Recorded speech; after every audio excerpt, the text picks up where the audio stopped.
If you want to be more effective in your work and in your life, and you'd like to have more confidence that you're meeting your intentions, this is where it begins. Welcome to Do Busy Right, helping you organize your information and manage your attention so that they work for you, not against you. We educate you and encourage you by discussing ways to be more effective, not more exhausted. Let's do busy right. Hi there. I think it's time to do an update on the philosophy and mindset around the work that we do. Just check in and see if our mindset is where it needs to be. Because it's critical that we put ourselves in that right frame of mind towards our work. Mostly because work is what actually produces the things that we then use as raw material for productivity conversations and the actions around our productivity. If you can't produce, you can't be productive. When I talk to people, there's a lot of weird stuff going on in our heads about work. And I just want to get that out and get us thinking about it and make sure that the assumptions we're making are worth making, that they help us versus assumptions about our work that hurt us. Why is this important? Our perspective on work has significant impact on our lives and our productivity. And I'll give you a few reasons. One is we're much more likely to procrastinate things that we don't like doing, whatever that means. And we'll get into it, but we're more likely to procrastinate. Postponing work is good, and we really have to get good at postponing it. But procrastinating it is bad, and that comes from sometimes us not liking the work that we've got to do. Two, our mindset about work can influence our level of stress. When we're doing things that we don't like, again, whatever that means, then that's stressful on us. It's an unpleasant, teeth-gritted challenge. So I just want to make sure that if we're going to face that challenge, that we only do it when it's necessary. There's a big pile of evidence around this notion that your brain gives you what you expect. Three, the things that we don't like, if we do them at all, we tend to rush at them and rush through them. And this limits our opportunities to think about what we're doing, to try and improve it, or try to get better at it, or manage the quality of it. We're so relieved to get these things done that we don't look at them. We just jump on to the next thing. And then we refresh our brains or whatever's going on, and we forget about it. Fourth, our brains give us what we expect. Meaning that if you expect that this task or work is going to be bad and you're not going to like it, or whatever your negative mindset is, then your brain is going to give that to you as part of your experience. This is a self-reinforcing idea or a self-reinforcing assumption. Now, I'm not going to tell you what you like and don't like. That's up to you. But I do think that there's some stories that we tell ourselves. And again, it's this mindset thing. If we get these stories out into the light of day, we can decide and maybe recognize that the stories are false, that we don't have to tell ourselves those stories. So in this episode, we'll check on our mindset and then see if we need to change it to get it right, get rid of the weird stuff. Now, we want to think about what work is and how we think about work. And as we do that, we'll cover a few different aspects of how we think about work. So there's a historical perspective, a legendary, if you will, perspective on work that colors how we think about it. There are cultural ideas about work. And by cultural, I mean things that we get from the world around us currently, from our friends and relatives, from the shows we watch on TV. What we consume influences some things that we think about work. And we don't want to just blindly adopt these mindsets. On the way, we'll discuss the definition and purpose of work and what work might mean for us as humans so that we can understand what a more useful mindset might look like. And then we'll bring in some more recent ideas about work and some other ways to potentially think about it. So let's get started. I've said we got this historical perspective on work, and it's based on our ideas about what work has been in the past.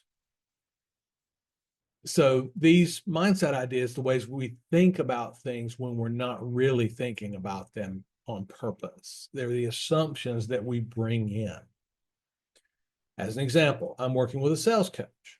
A lot of people, including me, have ideas about sales that, quite frankly, are not useful, and more to the point, not true. So if they're not true and they're not useful, that's a bad combination. Why would I hang on to those mindsets rather than trying to change them?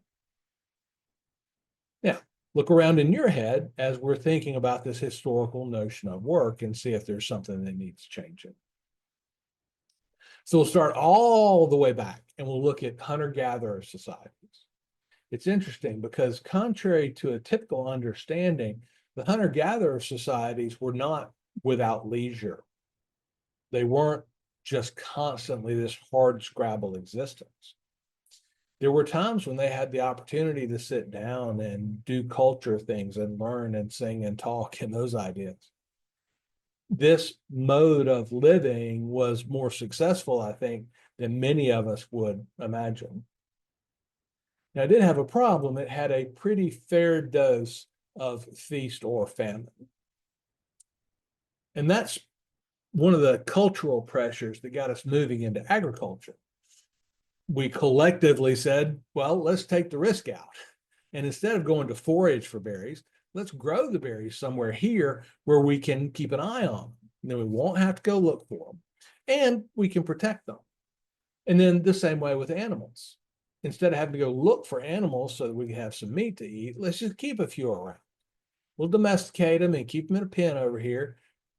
So now with this more agricultural mindset, we as humans are beginning to have the idea of routine work, day in, day out, and to some degree predictable. There are various ideas about how economy worked back in the day, and most people envision at some point society ran on the barter system. We'll address this at more length later, but apparently the barter system was never really a thing. It was never a widespread economic notion. So barter did and does exist, but this notion that barter was a thing for some period of thousands of years in the culture of business that we lived in at the time is just not there. And so we'll talk about the alternative. So when we get around to the early technological era, so we're out of the Dark Ages and the Renaissance and the scientific revolution, all those things have happened. And so we're getting better technology and we're beginning to be successful in ways of technology. And there would be a blacksmith in a town. There'd possibly be a tanner that makes leather and a candle maker. All these different functions would be there in the town. But by this point, there was already money in coinage. So we're back to this whole barter idea that never really existed. So people got paid for things and they were largely independent business people. Now, this is the age of the guild, which is sort of a union. And the union said, yes, you're a good blacksmith and go be a blacksmith. And at this point, we were just starting to have what we now recognize as market economies. Because I think prior to this, there would be a chief in the area, some level of boss man in some size of area, and that chief would make the decisions about who did what and who got paid what for what. And the chief would go out and get a blacksmith. We need a blacksmith. Let's bring a blacksmith in. And the chief would make sure the blacksmith got paid, or the king, or whoever this guy was. So everybody would give all their stuff to the chief, and the chief would give it back out. And that was the system of distribution. It wasn't actually a barter system at any point. So business has always been about either obeying the king or getting paid cash money. And that's important because most of us deal with this notion of business as something that generates cash.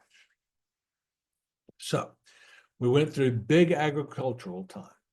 And the reason that's important in our story here is because of slavery. So 1700s, the 1800s, at least in the US, was a time of slavery. Now, I will take just a moment for an aside. Slavery is something that's been a worldwide phenomenon as long as there have been humans. And kudos to the Western societies in the US that they went through the struggles to get rid of slavery.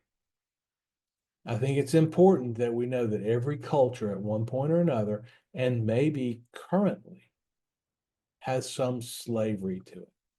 And their cultures have adapted to it, and in many cases, they don't think it's wrong. And while the West in America get beat up for having slaves, and that's certainly accurate, we should get beaten up for having slaves. We also need to be encouraged by the fact that it was the notions of individual freedom in the West and in America that made us start questioning slavery, and then eventually to go through the steps of doing something about it. Slavery is bad. When slavery is the thing, it's people are owned. And the people that are owned have to do what they're told to do.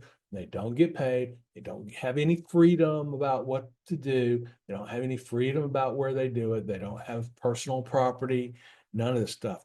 That's bad. Slavery is bad. And it's probably the worst mental picture of a work situation that we could arrive at because of all of these things. It's bad. So if we're thinking of different kinds of working conditions, this is easily the worst one we could think of. Now, I think this really lives in our brains and in our imagination because it moved out into our notion of factory work. Sometimes when we're having a bad day, we'll compare our work to slavery. It's clearly over dramatic. It's not even close, but our brains react to it. And it's just another way to have a negative view of the work we do. And that's a mindset thing. Now, historically, this notion of I'm a wage slave, to put a term on it, and oh, my job is like a prison or like a slave camp. That mindset is somewhat supported by the fact that early in the industrial age, the factory owners really abused the workers a good bit. It's unfortunate, but true. And I think we're carrying this baggage along with us as well. That factory model that's in our heads, it really initially was some level of serfdom. And this is because people were moving away from the land and into the cities. Now, the thing about living on land is you can clear some of it and plant some seeds, and then you can actually produce stuff. When you move into cities, into an apartment, you can't do that. You can't clear some land and plant something. So you're even more dependent on your salary to feed yourself. Out on the farm, maybe plant a few potatoes or go hunt for a deer or catch some fish from time to time to supplement your productivity. In the city, you can't do any of that. And so it increased our dependence on our employment. Now, all these models and ideas contribute to this mental picture we've got of work. Model based on the history of work is a pretty negative model. It's based on slavery. It's based on serfdom, drudgery. It's based on lack of choices. And if we allow that mindset to leak into our current work, and here I'm talking about work for pay, of course, then that's a real negative for us. I'd suggest that many, if not the overwhelming majority of us, don't work under poor conditions. All the knowledge workers I know sit at a desk in the air conditioning, have a beverage at their elbow, and they at least have the option of good ergonomics. People in the service business are in a similar boat. It's a little bit less glamorous in my mind, but is a far cry from 16 hours a day in the fields. So I think we need to be real careful about bringing forward that historical model and trying to make it apply in our workplaces because it's such a negative model. As I've said, if we have negative mindsets about these things, then we're much less likely to do them. And if we do them, there's lots of stress. Now, I see people who, for no really apparent reason, just despise their work. Oftentimes, this is young folks. And when I see it, I want to know, what's wrong with your work? Is it dangerous? Is it harmful? Is it boring? What's the problem with your work? And their answer is, no, I just don't like it.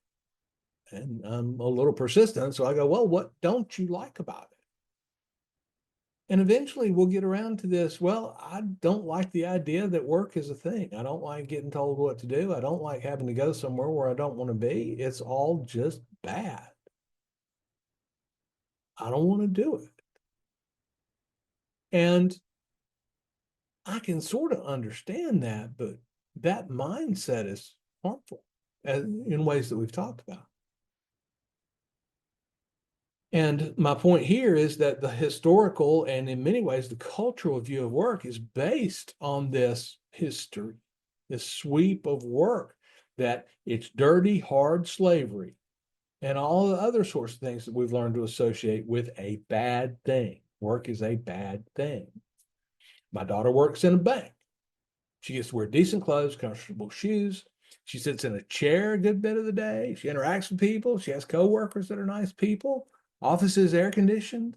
The heaviest thing she lifts is a bundle wrap of $100 bills. It's not a bad job, but it's easy to slip into a negative mindset when it's just not necessary. So that's kind of the problem with this historical view. But we've also got these other kinds of broader cultural issues that may also be bad mindsets or contribute a bad component to the mindset that we have. So one view of work that I've dealt with elsewhere is this notion that only hard work is virtuous.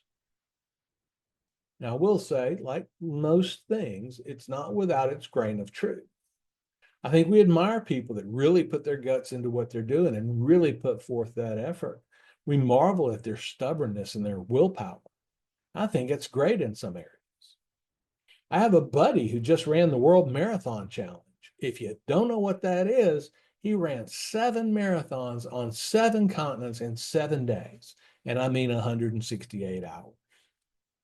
In between, he slept on an airplane. My joke is I wouldn't even have done the air travel. And we just marvel at that level of desire and other humans' ability to do things like that.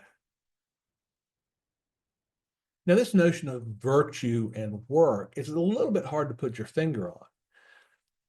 It's one thing to say, oh, that's a cool thing for somebody to do. And it's another thing to say, well, if it's easy, it doesn't have any value.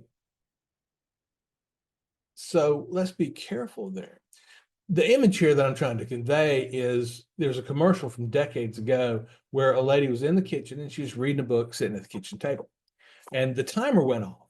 And she put the book down and got up and took the pan of brownies out of the oven and looked lovingly at the brownies and decided that the brownies were great. So she was going to carry them out, apparently, to a table full of people who were just dying for dessert. Before she got out of the room, she set the brownies down and got a little flour and threw it in her face and kind of messed her hair up a little bit. And then she put on a pained expression and wandered out with the brownies. So what the commercial was saying is, don't tell everybody how easy it was, because then they won't appreciate what you did. Now, rationally, we say, wait a minute, if they're good brownies, I don't care how hard it was. If it was easy for you, then that's great, because maybe I get more brownies out of the deal. But it's true. Things that are easy for us are not accorded much virtue as work that we do. If we enjoy it and it comes naturally, then people think we should do it for free, whatever. Now, this one's close to my heart because it comes into my life from time to time. I'll be working hard on something, say playing the bass, and I'll go, wow, I had a tough day. I was working hard on that thing. And the response I get is, Oh, well, you really enjoy it, so it's not hard work. My thought is, wait a minute. It can still be hard work despite the fact I enjoy it. Think about my buddy with the marathons. He likes running, but it doesn't make what he did easy. There's another couple of interesting examples from the sports world. So there's a couple of guys in tennis and golf who just don't seem particularly devoted to the sport. They have a reputation for just showing up and playing without a ton of preparation. Now, sometimes they win pretty big and sometimes not. And the interesting part is there are people, commentator types, who talk about how these guys, quote, disrespect the game, quote, and are basically bad moral people. I don't know. If you can get the results you want at the level of effort you put in, why is that a problem? I don't claim to know the answer here about disrespect the game or whatever. I just bring this up to show the cultural mindset around the virtue of hard work. I think we collect these things up, and for that reason and others, we tend to glorify the hustle culture in the United States. And I'm not at all sure that that's where we want to be. And we'll talk about that a little bit more later.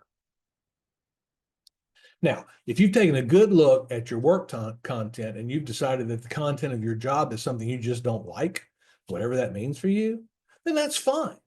You have the freedom to go find another job somewhere doing something different. And if that's where you are, that's great. God bless you. But this is a symptom I hear a lot. So people say, I hate my job. And I go, well, find another job that you don't hate. And they say, well, I got to keep at it because it's the only one that'll pay me what I need. Well, that's the trade-off. But if you don't like it and don't like it enough to complain about it, then why does the money carry the day? I mean, I recognize that people have to feed their kids and all that sort of thing. I get it. I've done it and still do. But that doesn't preclude us from looking around and deciding maybe there's other ways to meet that same goal. So I'd say we just need to be careful with that golden handcuffs kind of trap. But there's also lots of components to this mindset of only hard work is virtuous. Personally, I think we need to get rid of it because most of our work anymore is not hard, laborious work. It's thoughtful work. And sometimes it's thoughtful enough that the mere thinking gets hard. But usually we're sitting in a nice place with people to talk to and a cup of coffee at our elbow. You have to answer the phone every once in a while, talk to customers and so on. There's just not a lot there to call horrific. I'll bring up another cultural issue that's not imaginary or fictional at all. That's the notion of money, and we kind of referred to it a minute. When we talk about work, when we use the word work, most of us, most of the time, are talking about what we do for money. We do say things like yard work and housework and those sorts of things, but usually if we say work, we mean our job where we make our living. Money is a weird thing. The Bible certainly talks about money as being problematic for people, and I think it's true. From a rational perspective, I think the problem with money is at the end of the day, there's very weak diminishing returns on more money. Complicated. Here's what I mean by that. All of our economic theory runs on this notion of the law of diminishing returns. That means if you get 1 unit of something and that unit has a value of X, then you get the second unit and its value to you must be less than X. And that relationship has to continue as well. So whatever unit A is worth, then the next unit, A plus 1, has to be worth less than that. That's diminishing returns. And without this assumption, economics as we understand it just doesn't work. Now, that assumption of diminishing returns is true for many, many things. Pick your favorite food. It has diminishing returns for you. You eat one serving of pizza and it's great. You eat the second serving of pizza, it still tastes good. Now your stomach is reacting poorly. Maybe your wallet's reacting poorly too. Now that is disutility. And disutility happens a lot of times with diminishing marginal returns. And the thing that is diminishing the marginal return is the increasing disutility cost, and it goes up with additional units. You continue to eat ice cream, and your stomach feels worse and worse past the second dish.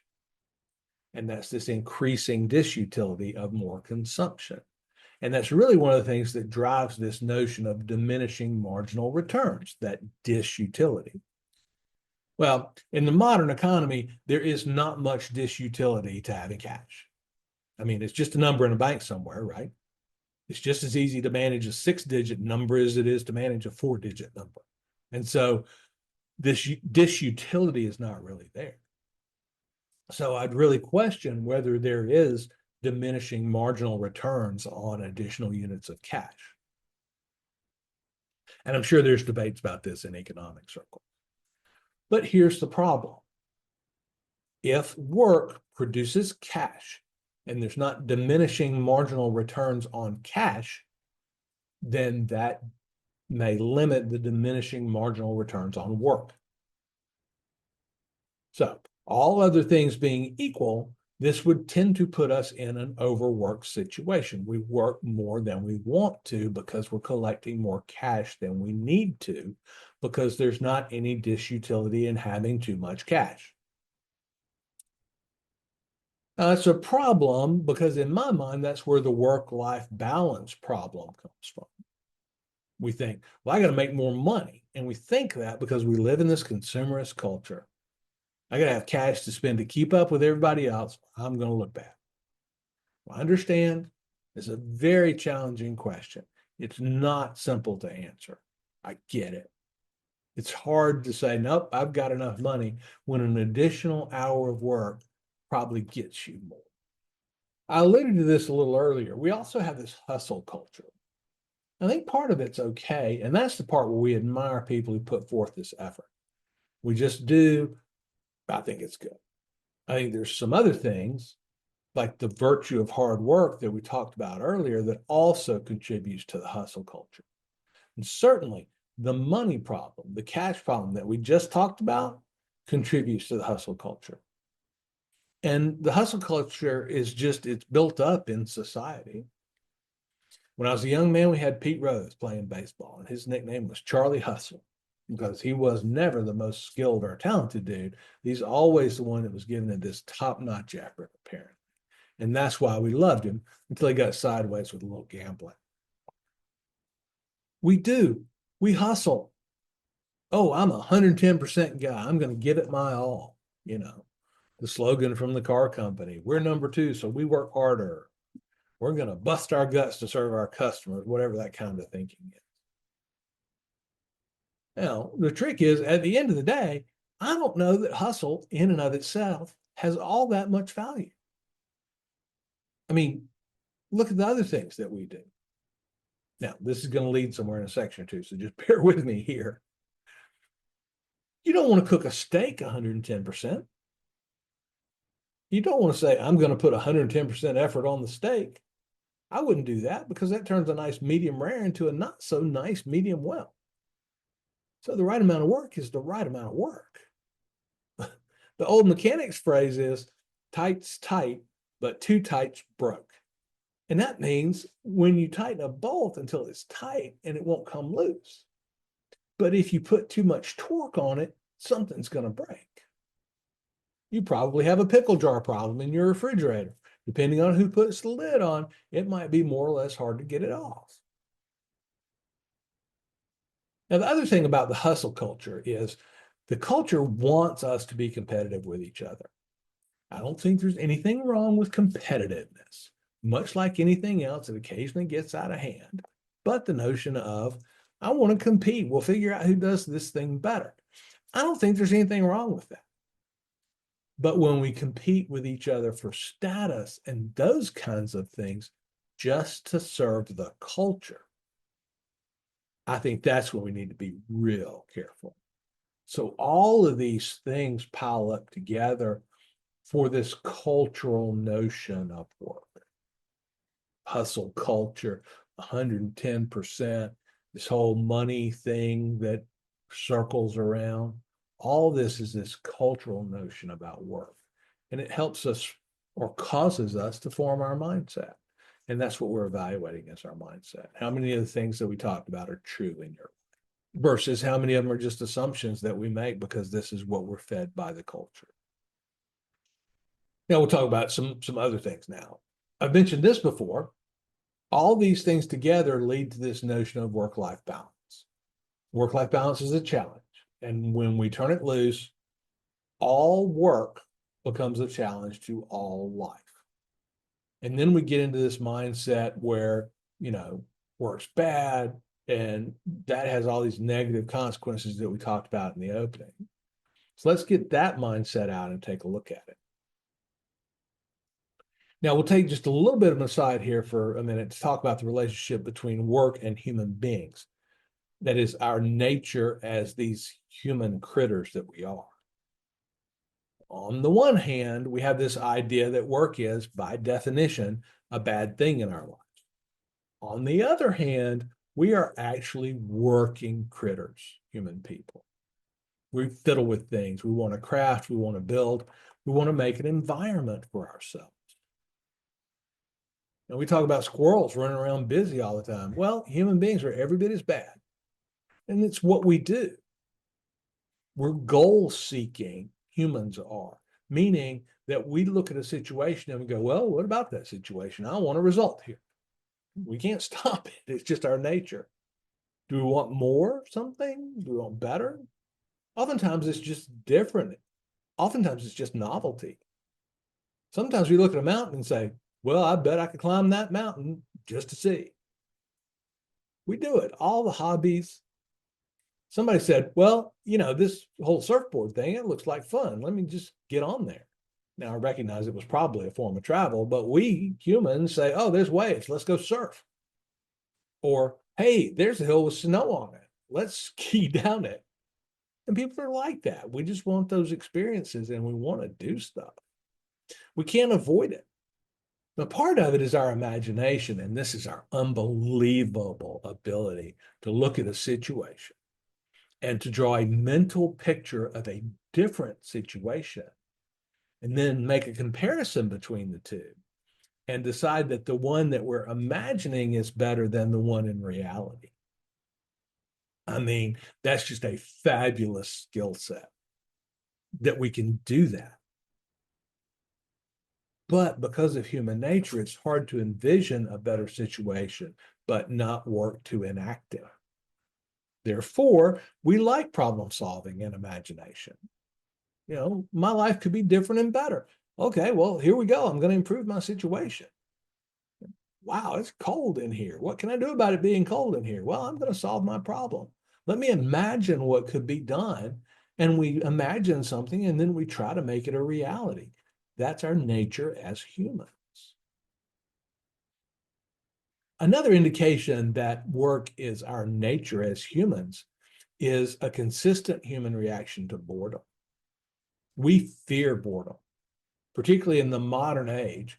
I don't know that people have ever been desirous of sitting in lotus position doing nothing, but particularly now, we fear boredom. I was around a conversation that an associate of mine was having, and he made the following statement. I'd be perfectly happy sitting on a sofa 24 hours a day. And the instant reaction from the entire group was, no, you would not. It's not human. It's not human nature to sit there. We get bored. We get tired of sitting. We look around at our world and we say, hey, there aren't any more chips. What do? I need some more chips. And then we go get some more chips. And this is work. We're born to do it. And boredom is a clear indication that we prefer to be active and goal-seeking and result-creating rather than just passive lumps of hibernating flesh. Now, this situation also points to the definition of work as, and I've said this before, things that we do to turn ourselves and our environment into what we want them to be. And that's where we're talking about. Absent of pay or anything other than our own desire, we'll come up with things to do.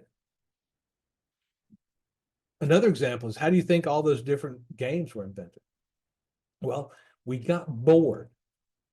For example, the origins of pickleball, two families on vacation together, and somehow they'd forgotten to bring something. And so they went scrounging and they found a badminton net, some ping pong paddles, and a wiffle ball. And here we go. We're going to have a game here. And invented it just to have something to do. So this is human nature.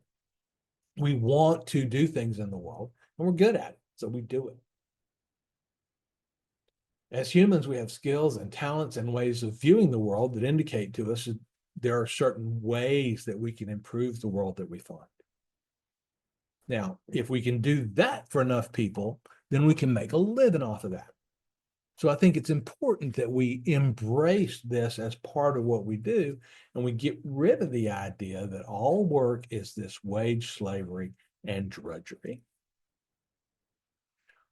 All of our existence, everything we do really is this results-oriented activity of our imagination and our effort. And it really has no other name in our world except for work. And it's so much part of our nature. Now, there are a few more modern ideas about the notion of work. So one, because of the way our economy is structured, we're very focused on work as a culture in the sense of, how do I get people to work in this managerial sense? Because we want people to come to work and get paid, and we also want them to produce value, and that's the way business works. So there's a lot of thought around this notion of, how do you motivate people? What is motivation? How do we do that? Now, in this field, particularly motivation, recently there's been lots of discussion around our goals, our desires as people. Now, Stephen Covey talked about it a little bit, and he wasn't nearly as direct as Simon Sinek from a decade or so ago, who wrote the book Start With Why. Now, we theorize that if we have a good enough why, then we'll do just about any task. Regardless of how hard or dislikable or whatever, if we have a strong enough why, we'll do it. Now, I do think that our why is very important, but I don't think that's the one and only sole lever having to do with motivating human beings to do things. Now, there are several different ways to generate some evidence here. One that I think about, for example, is the amount of time we spend watching TV. Now, there may be a why for watching TV, but it's certainly a weak one. Something like, well, I want to be entertained. So if our why is so critically important, but we do these things that don't have any clear why whatsoever, then how important is our why actually? I don't know. But I do think that this search for a why winds up being a search for our passion. Now, do we have habits that have nothing to do with having a why? Sure we do. Not that big a deal. But this, I've got to have a transcendent why for my work. No, sometimes I'm just doing work because work needs done. It doesn't have to be transcendent. Now, that said, here's another notion. When we work, we need to have an outcome in mind. But that outcome has some flexibility to it. I'll give you an example. If you're doing something that you think is drudgery, then add some challenge to it, and it will be less drudgery. For example, if you've got to type out a handwritten manuscript, then tell yourself that you're getting better, you're practicing your typing. That by doing this, you're going to improve your typing speed. And that's a modified result, and it'll make the task more, what word are we looking for? Pleasant? Meaningful? I don't know. In your own work, add some challenges. I wonder if I could do this in 45 minutes rather than the hour it's taken in the past, and utilize that function that we have of improving and changing ourselves and our environment. And that's where imagination plays in. So yes, have a why. I think it's important, but recognize that it's not a panacea and that sometimes it can go bad by seeming to be too puffed up, too transcendental for the work that we have to get done. I'm not sure there's a transcendent why for sweeping the kitchen floor. It just needs to be done. It just needs to be cleaned. Now, we'll talk a little bit more about this idea because there's another notion that I want to get out and inspect. And that's this level of quality that we produce with our work. We run into this a lot of times because it's one of the more common things for people to say about their work is that they're a perfectionist. And I've heard this so much that I've developed a set of responses to people who say it. I get it. In some areas of my life, I think of myself as a perfectionist. I'm wrong, but I think of myself that way. But it's an easy thing to say and really not need evidence that it's a thing. It's this humble brag, right? Everybody worries about the quality of their output. So I think we've taken that and turned it into this sense of perfectionism. And that brings up this question I alluded to a minute ago. What's the standard for our work? As an example, how often does your car need washing? Now, I say that and you have an idea, you have a standard. Maybe you're like me and you just wait for somebody to talk bad about how dirty your car is and then run it through the car wash. Maybe you're more fastidious than that. Maybe you go once a week. Right? It's funny, I'm sort of a car guy. I enjoy driving and I enjoy nice cars, but I'm not a car wash guy. Now, I don't know exactly what's up with that. But what we're thinking about is, okay, well, what's your standard and where did it come from? And why is your standard what your standard is? Another way to look at it, when I was growing up in my parents' household, from time to time, they'd say, okay, get up. We've got to get clean and tidy because we're having visitors. And we vacuum and dust and all. Not that it was ever really dirty, but we spruced it up. And this raises some interesting points about our work and the quality of our work. And that's what's the standard? Who chooses that standard? And why is that the standard we choose? If your friends are coming over and they decide they don't want to be your friend because your bookcase is dusty, then I suggest maybe you have a different problem than not dusting often enough. But we need to be thinking about that standard because it's the standard that causes some sense of frustration or futility or whatever that might be. And at the end of the day, your standard of quality is your standard. We each have to own that and not automatically let society dictate that to you. Oh, well, society doesn't dictate my standard. Well, what kind of car do you need to be driving? And how'd you decide that? What neighborhood do you need to live in? And how'd you decide that? The podcast here is an example of this notion. I choose the standard of production quality on the podcast, and I try to choose it intentionally. I want you to have a great experience and be able to understand and assimilate the information that I put out here.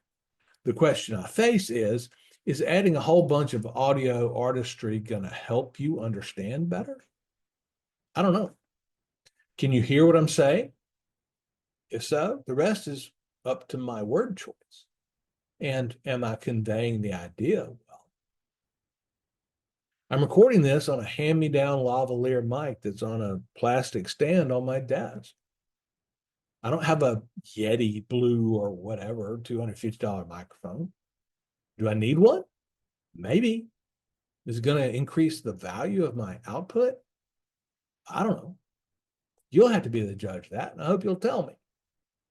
But the point of all this is not whether the standard is right or wrong. The point is that I choose it, and I have all the authority I need in this situation. Now, of course, if you're an employee, you have less authority over the quality of your output. You have to deal with your boss. But we should recognize that our standard is our standard. Therefore, we can change it. If you don't care anything about having a spotlessly clean car, then wash it every quarter rather than once a month. Save yourself some money. Be more efficient. Finally, for this section, I recently came across this fellow named Matt Reynolds. He's written a book called Undoing Urgency. I came across him on the Art of Manliness podcast. So check out Matt's book and the podcast. Hat tip to them because they do great work out there. In the book, Matt is talking about a notion that he calls minimum effective dosage. And he got the term from the medical field, and it's a requirement in the medical field that we get the dosage that'll be effective, but no more than that. And that's a big deal because of the side effects of the chemicals that they use and things like that. Now, if we think about this notion of minimum effective dosage, then it applies to work as well, right? What's the minimum effective dosage of work that I can put in to accomplish my purpose?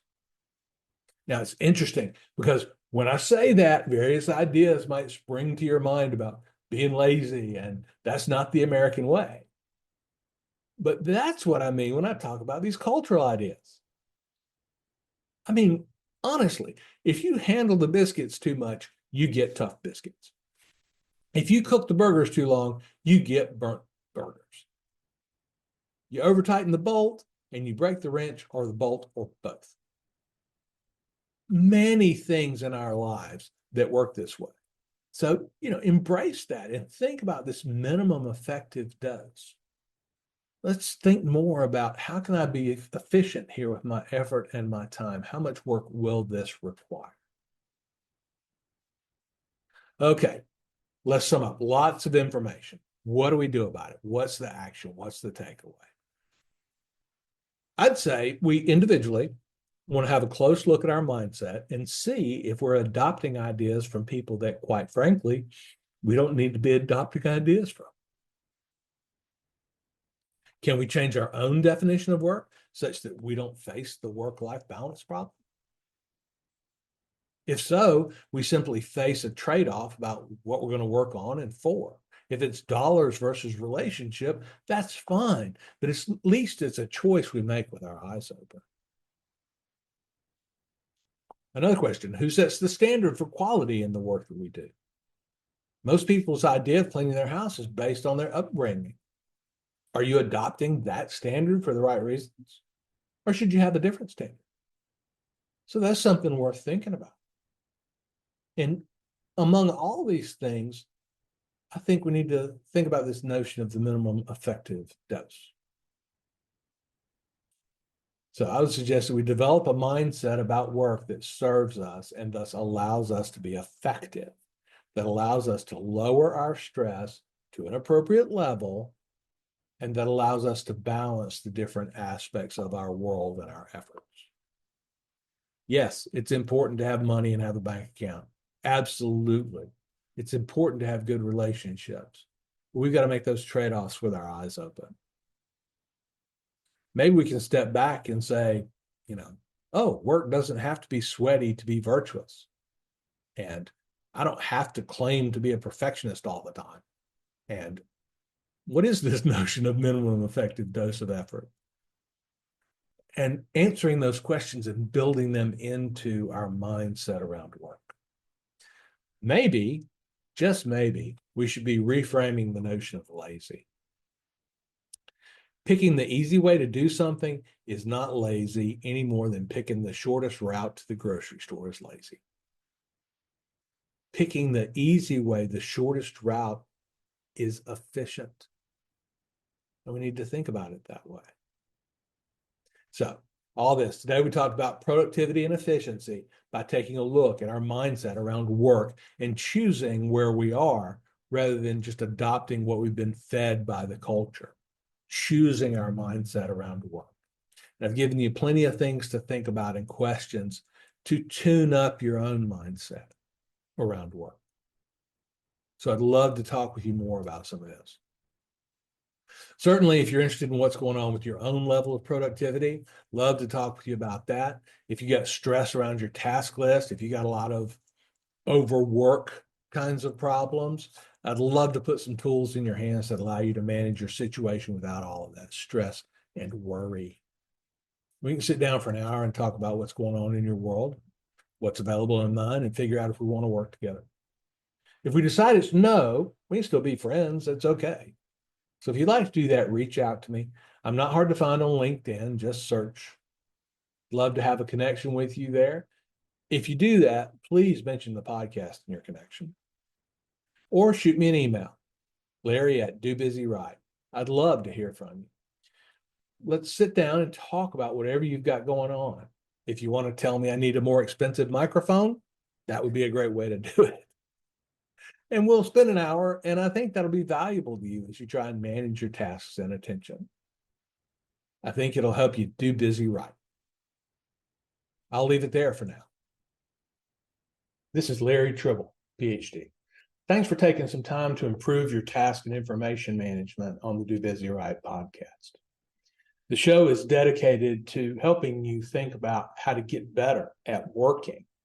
And we do this by improving your attention and your focus. I believe that your work is not just about your job, but about all the tasks that you do to turn yourself, your environment, and your relationships into what you want them to be. What we're really talking about here is the underpinnings of becoming who you want to be. The primary way I help people is through coaching the Attention Compass process. Attention Compass is 4 workflows and a tool set that support our information, task, and attention management. I help people with big goals to build habits that put them in a position to achieve. We do this by eliminating wasted time and wasted attention. If you'd like to know more, you can find me on LinkedIn or go to dobusyright.com for more information. Have a good week, more effective and less exhausted. Do Busy Right.